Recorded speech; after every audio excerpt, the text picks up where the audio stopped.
If you want to continue to follow our adventure, click subscribe. So you don't miss anything, click the bell notification. Okay, so where I'm at right now is Lake Enid. As you can see, we've left Missouri. We've got away from the snow. We've got away from the terrible, dangerous cold. It's still cold here. This morning it's 39 degrees, but I don't think it's the temperature that's making it very cold. I think it's the wind. This, like I said, this is the third time I've been here. Carolyn and I have been here. What you see right here, what I'm standing on right here, is a lake. This is Lake Enid right here. The first year we were here, we stayed here 2 weeks, and it was dry. Carolyn and I walked all the way over to that tree line. May of last year, so that was our first year, so May of last year we came here and this thing was completely full. And now this year, again, it's dry. What it is it's a dam of some sort, and I don't understand how it works. And it's funny because the first year we were here, I talked to the rangers and I says, "Where's all the water?" And they said, "Well, we haven't had any rain." And so I really got the impression that it was more common for this thing to be empty than full. Well, then the second year, it was full. And I said, "Hey, this is great, it's full." And the ranger said, "Well, of course it's full, it's a lake." So then I got the impression that it was always full, or normally full. Well, here it is, third year. Of course, I haven't seen a ranger because of the government shutdown. Now, this campground, it's called Binem Creek. It's in Mississippi, Army Corps of Engineer. So it's got water, running water, bathroom. Well, now it's January, and I don't know if it's because of the government shutdown or it's because it's January, but the water is shut off and the bathrooms are closed. But it got me to thinking about human nature and the dependency of being around things humans know. I hear a lot of people say people are designed to be nomads. The longer I do this, the more I think that's not a true statement, and the more I think about human development, I don't think it's a true statement. And I'll talk about the human development first. I think humans tried to stay in areas as long as they possibly could because they had resources in these areas.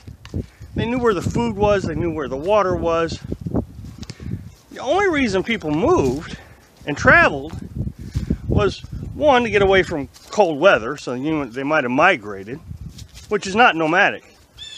That's just going where the climate is. They still know where the resources are in the new area. The other reason they might have moved is the resources just ran out, or temperatures changed. I don't think people just moved around just to be moving around to explore. And so the longer I do this lifestyle, the more I realize I don't want to get away from things I know. When we started this lifestyle, I mean, it was very stressful, to believe it or not. Now, I don't know if it was because I was already stressed from my previous life, or if it was just stressful because you're always looking for stuff. Is it going to have internet signal? Is it going to have water? Is it going to have a bathroom? You know, when I got here last night, I was very disappointed that the water wasn't running. We're almost out of drinking water, and I need to fill up the Berkey. Well, I can't because the water shut off. I mean, now that I'm more experienced, I have other options. I know how to deal with it a little better. But when I first began, that would have been a real bummer. Can you imagine the early travelers, you know, going from one location to the other? Man, I hope they didn't have a drought this year. We really got to have water when we get down there. Same thing applies here. I feel like it's probably the same exact thing.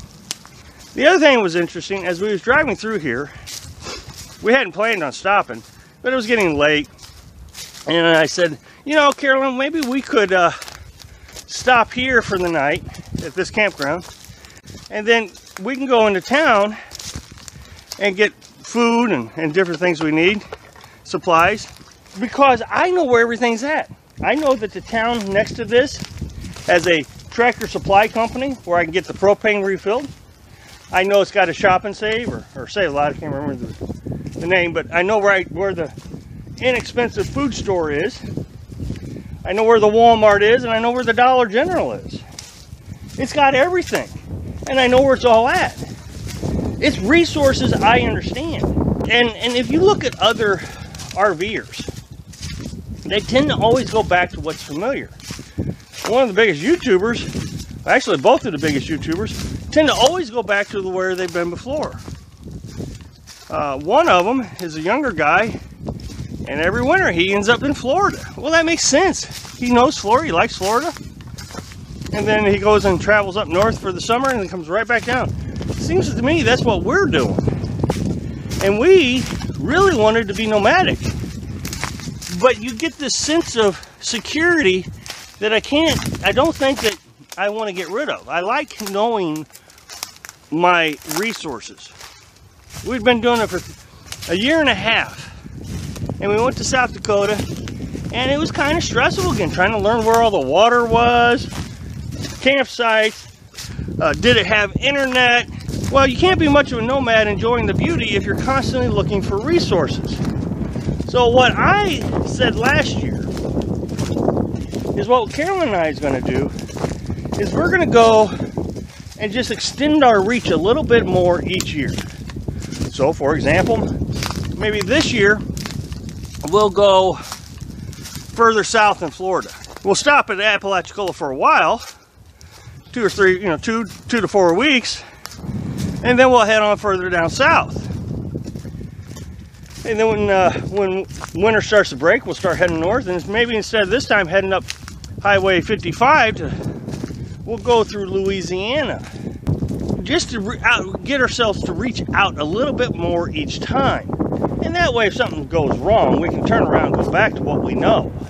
So I think that today's lesson should be, even though you have this dream that you're going to travel everywhere, once you get out here, I've noticed, and I noticed it in YouTube videos now, that I did not notice it before, is people seem to always go back to what's comfortable. Thanks for watching. Click like if you liked the video, and happy travels.